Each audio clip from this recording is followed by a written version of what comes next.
Okay, so it's time for my treble talk, and this is going to be my first session. So, I am a choral director, and I love everything choral related. I love choral music, I love the harmonies, I love everything about it. I am originally from Detroit, and that is Motown City, so we are rich with musical history. And I graduated from Cass Tech, number one, second to none. And I was under the direction of Dr. Cheryl Harden, and she is a bad one when it comes to directing, okay? So we had all kinds of ensembles, women's ensembles, men ensembles, show choir, concert choir. We had the madrigals, everything choir. We were performing all over the city, and that just really opened my eyes. Like, of course, you had choir at church. If you went to church and you participated in that, you grew up singing in church. And just when you get to learn classical music and four-part harmony, or sometimes eight-part harmony, it's just a different vibe. And it was just crazy to experience that. And we had rehearsals all the time, but we were doing performances, and it was just so fun and just awesome to be able to sing with other like-minded people. And that just really made me want to teach music. And then I came to Atlanta, and I graduated from Clark Atlanta University, the illustrious. And my director there was Glenn Halsey, and his ear was crazy. Like, it was absolutely crazy the way that we sang. And we were not a big ensemble at all. We were a very small ensemble compared to some other HBCU choirs, but we packed a punch, and our sound was amazing. And he was just great at the sound. Like, that's what it was called, the Halsey sound. So he kind of curated the way that I would want for my ensemble to sound. And then my applied teacher was Dr. Robert Adams, and he's actually my birthday twin, which is so crazy. And we used to bump heads all the time, just because, I was young. I went to college at 17, so they knew me as like a baby, really finding myself and finding my voice, and trying to kind of buck and think that I knew everything in terms of music and singing. And he wanted me to have a lot more vibrato. And in hindsight, vibrato is not a bad thing, but as a kid, really, because I was a kid, me hearing him sing in our lessons, and I'm like, well, I don't want to sound like that. Like, that's too much vibrato. You're trying to make me sound like something I'm not. And he was really trying to help me to become a better singer, and I just wasn't hearing it. So it took me a little bit longer, but now I recognize, like, he actually knew what he was doing, and I should have listened so that I could mature a lot faster in terms of my vocal journey. But that's neither here nor there. Loved him, great teacher, appreciated him so much, and that was like my dad on campus. And then I went to grad school at West Georgia, and Dr. Kevin Hibbert. Now, let me tell you, Dr. Mr. Halsey's ear was crazy, but Dr. Hibbert, the way that he could sight read and the way that he knew that music and just his level of musicianship also gave me a different side of what I wanted to be as a choral director. And I just feel like I got everything that I needed as I went through my different stages of education. And I'm just very blessed, because showmanship was in high school. Like, I knew what to do to put on a show, okay? And it better sound good and polished. In undergrad, I got what I needed to have that feel, like, to really connect with your audience in terms of music and passion, and just having that sound. And then in grad school, like, organization as a teacher, as a director, musicianship, knowing your music inside and out, score study, sight reading, being able to sing everybody's part, and just being on it. Like, I got everything that I needed. So I'm like, yes, I can do this. And then I think that the bubble that I was in terms of high school really didn't prepare me for the teaching that I was going to be doing. So up until high school, I mean, I'm from the hood, so up until high school, and I was just telling my best friend this, I went to schools in the hood, like, but Cass Tech, that's a college prep school. You had a test in there, so those were kids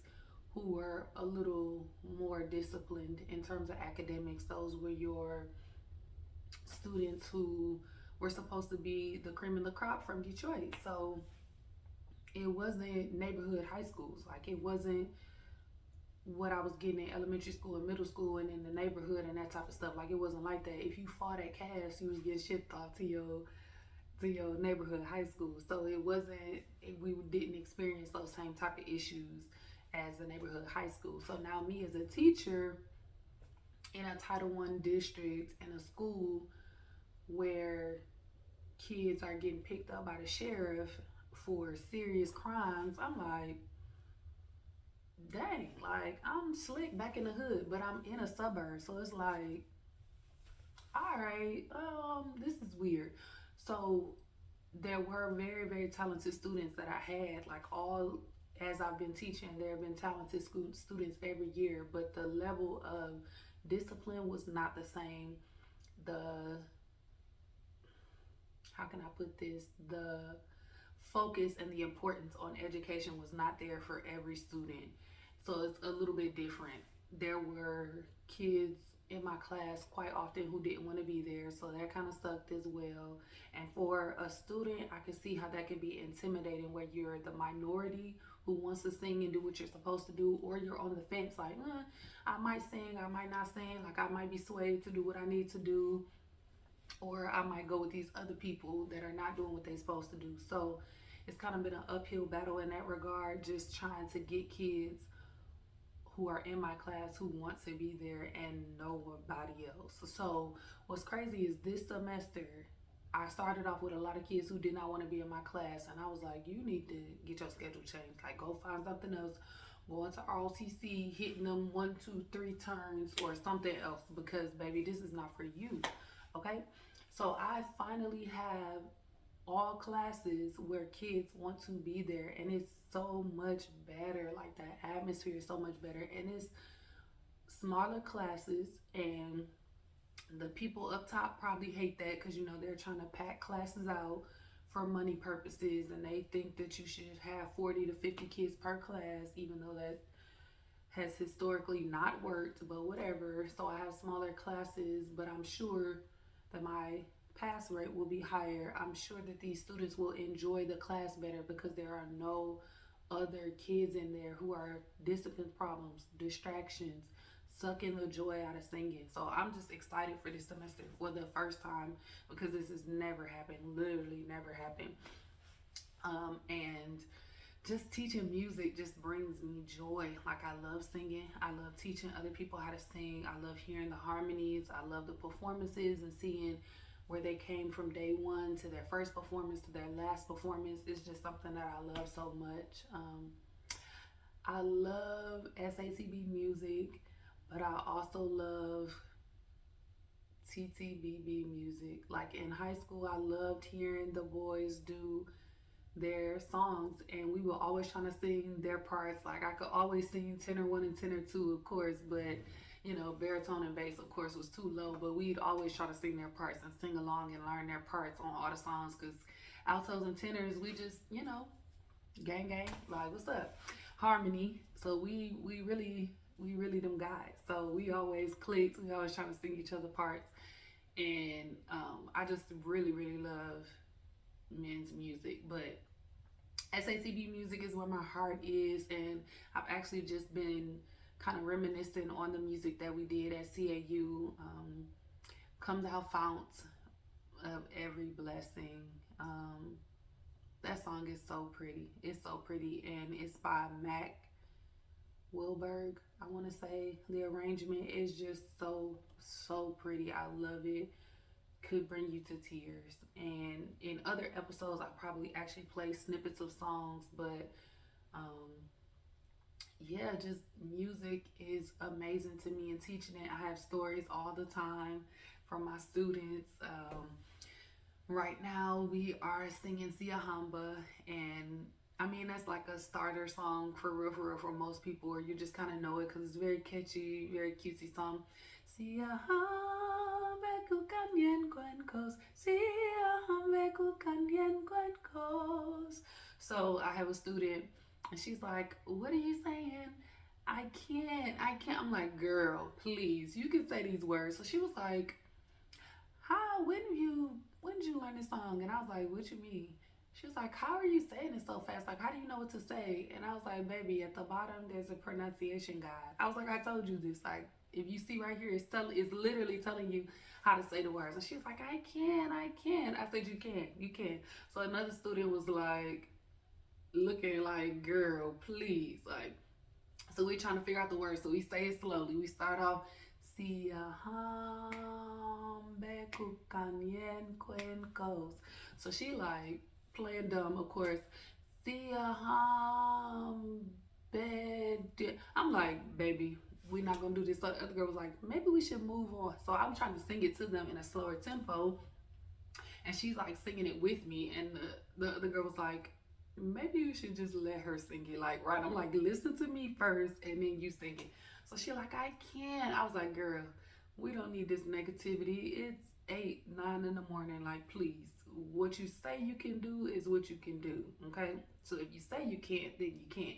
Like, we don't want to hear that. But it's stories like that all the time. So they try to play like they can, or sometimes they're like, what are we doing today? Singing, huh? But then when we get in the songs, they're like, okay, yeah, like, I like this song, or let's do this one, let's do it.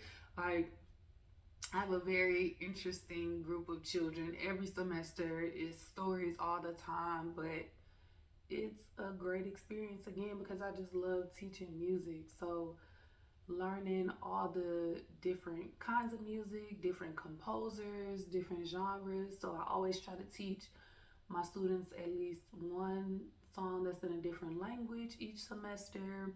I'm always going to do a spiritual, try to do black um, composers, um, women composers. I try to do like a madrigal or a folk song, something like that, a pop song, something they can dance to, and they're always like, Miss Griffin, and then they be hitting them moves. So they told me, they was like, yeah, we're tired of this. I'm like, well, you all can't do any more than that, for real, because they act like they can't dance. Like, a little snap and rock sometimes takes them out, okay? And it's kind of crazy because I'm like, where's the rhythm, guys? Is the rhythm in the room with us? So yeah, like, some moves we're going to do. Like, they say they was tired of this. I'm a hit that in there every time. Like, boom, boom, boom.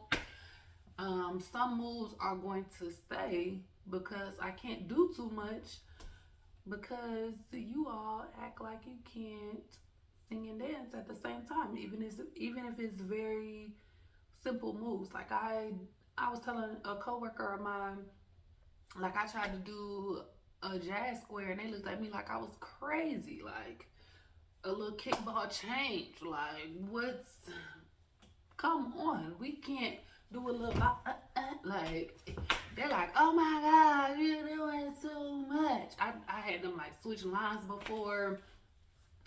They're like, Miss Griffin, Miss G, that.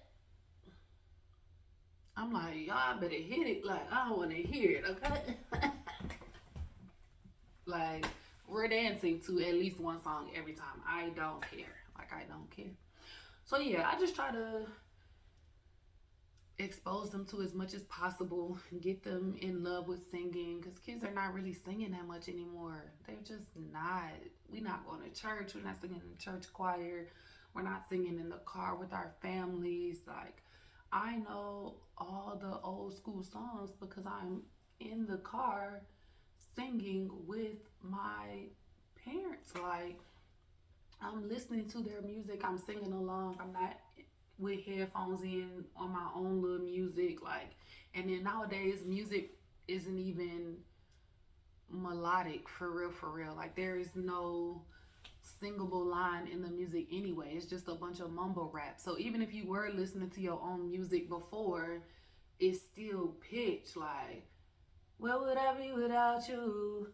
I only think about you. Like Ja Rule singing. Like rap is still, it has a melody that you can sing along to. So now we just